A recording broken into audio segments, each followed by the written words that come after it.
Welcome back, it's me, Lou. I'm here for another action figure unboxing and review, and today we are jumping into the DC Multiverse by McFarlane Toys as we take a look at Batman. But this is not your ordinary Batman, this is Batman from DC Future State. Okay, so I am not very familiar with this character. I didn't read the Future State series of books.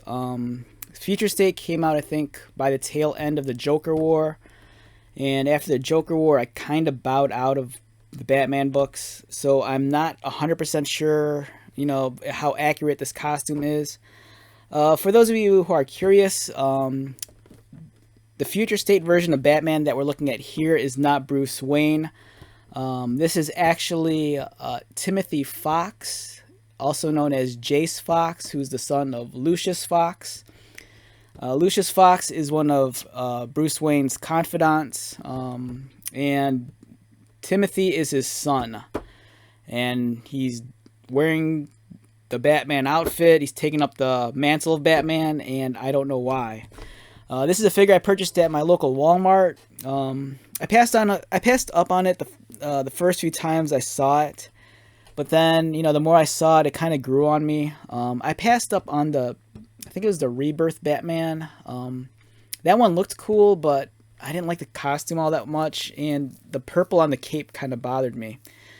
This one looks great, but as you'll notice, his face is a full mask. It doesn't have an opening for the mouth, but that's true to the design of this character. On the back, really cool fig photography featuring Future State Batman, aka Jace Fox. Some other figures that are currently out, we have Superboy Prime, Lobo, we have animated Superman in the black costume, we have Batman Beyond, and we have Hazmat Batman.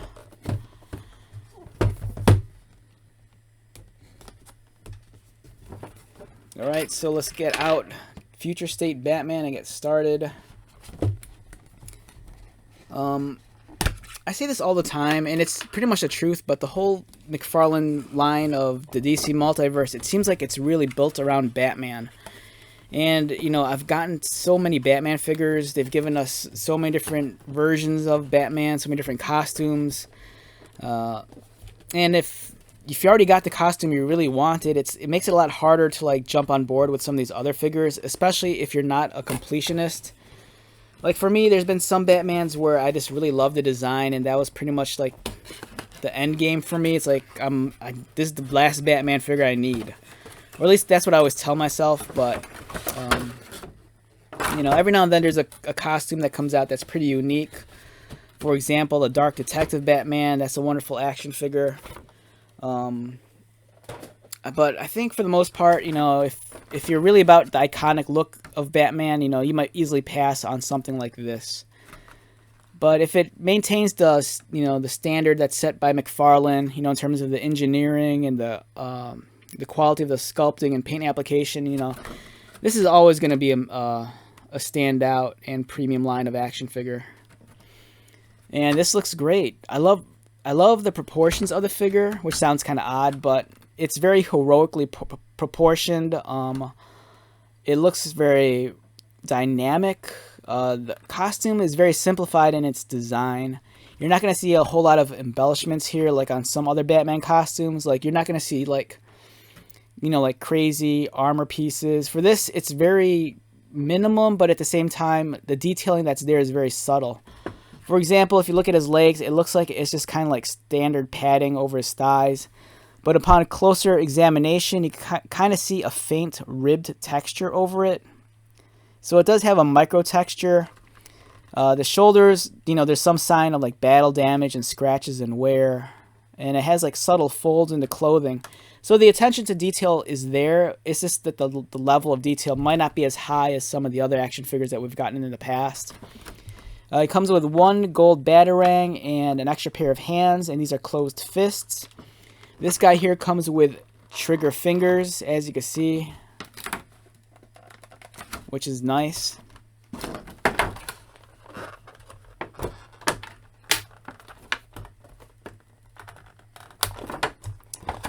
Alright, so let's remove Batman from his confinement in this plastic tray.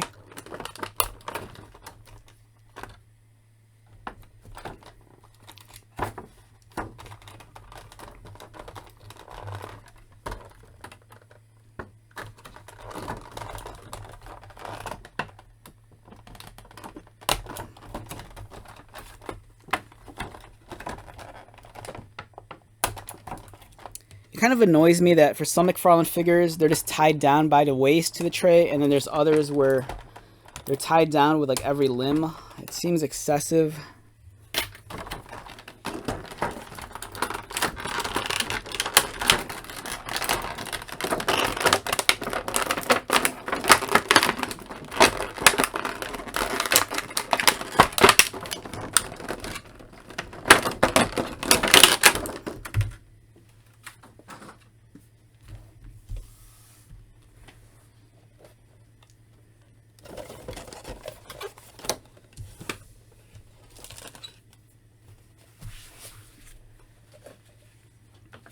Alright, so we have Future State Batman.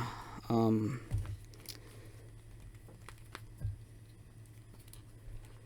love I know I said this before, but I love the proportions of this figure. It seems really well thought out. Now, the stature of the figure feels a little bit shorter than some of the Batmans I've handled in the past. Because as I'm handling it, it almost feels like it's slightly larger than like a Marvel Legends, which is odd, but I'm probably wrong on that. So this guy stands in at about a little over 7 inches, 7¼ if you count the horns. One of my horns is kind of warped. This one right here, but that could easily be fixed. This is a very solid Batman costume, to be honest. It seems like if you were unfamiliar with this character and you just wanted a stock Batman, it seems like all you can really do is just, swap the head for like another Batman character, and you could just have yourself like a normal looking Batman. I love the idea in terms of his color scheme, like modern Batman from the last, like, I don't know, 8 years or 10 years. It seems like they're very embarrassed by having that look with the underwear over the tights. But for me, he looks more naked when it's just like all gray. But I like how they cleverly kind of break up the black and gray on his costume. So he has like gray body armor that starts from the chest and goes down past his waist. And then he has black Under Armour on his torso, but then he's wearing black pants. So it kind of blends in well together. And then when you look below the waist, it almost kind of maintains that classic Batman look of the black over the gray. So I think that's really well done, really well thought out.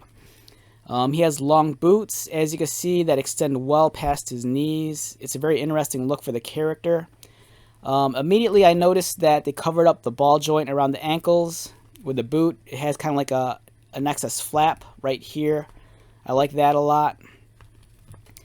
So this is something they've done in the past. So other characters who've worn the mantle of Batman, like Dick Grayson, they won't have the 3 fins on the forearm. They'll only have 2. So I think that's kind of a nice nod to that. Like when Dick Grayson was Batman, he only had the 2 fins. And since this is not Bruce Wayne, this is Timothy Fox, it's kind of cool how they kept that in mind. If you're familiar with Batman, the 2 fins denote a character that's not Bruce Wayne. So that's a really pretty cool Easter egg.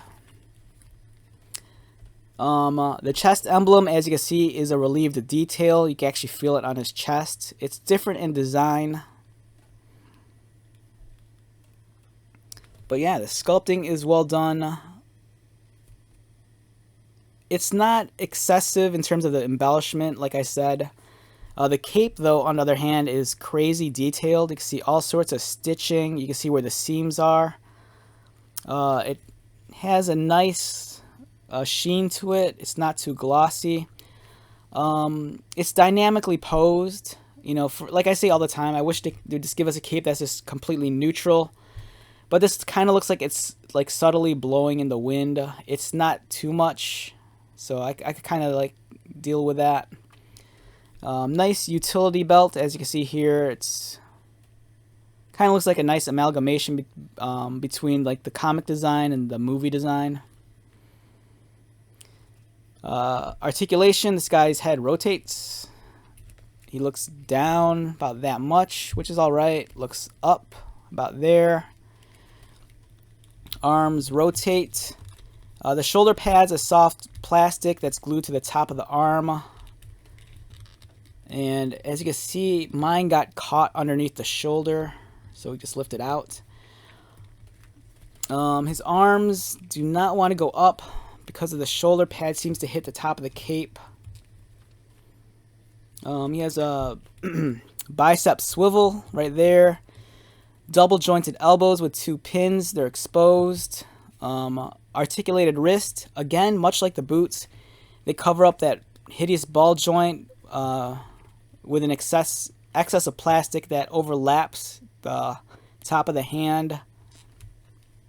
He has a cut mid-torso, which allows for it to swivel. And does it crunch? No, it doesn't crunch. Arches back about there.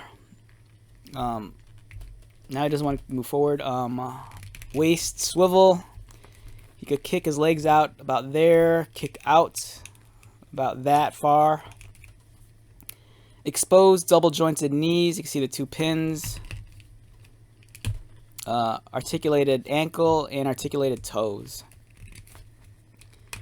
It's a very solid Batman figure. If you're a fan of Future State, if you're a fan of the Timothy Jace Fox character, you know, this is something I think that's worth looking into.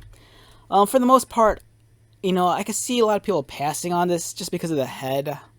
You know, if you're unfamiliar with the character, you know, this might be a deal breaker for you. But I think it's a very solid effort. It's a near iconic look for Batman because the color scheme from a distance almost kind of matches what he should look like. Like I said, if you're unfamiliar with this character specifically and you just want a much more normal looking Batman, you know, you could probably just do a head swap. But if you're a fan of Future State, I think this is a must purchase. It's great. It's a really well done figure. Finely executed. The details are all there. You know, I love the attention to detail on the cape. The articulation's pretty solid. You know, I think the shoulder could have been done a little bit better.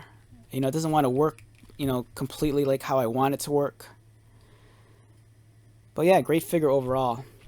So if I had to rate Future State Batman on a scale of 1 to 10, for me, it's an easy 8 to 8.5. It's nice that he comes with an extra pair of hands. You know, we're getting a Batarang.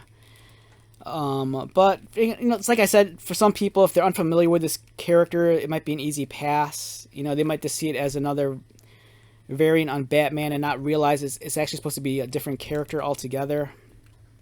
But, you know, it's really cool. I think it's nicely proportioned, and it's a very solid looking Batman. You know, it looks the part, and it just looks great. I mean, just look at that. It looks awesome.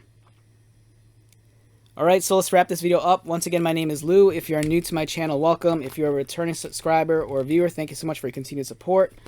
So, until the next video, be safe, take care of yourself, buy lots of toys, and most importantly, be happy. And I will see you at the next one. Alright, later.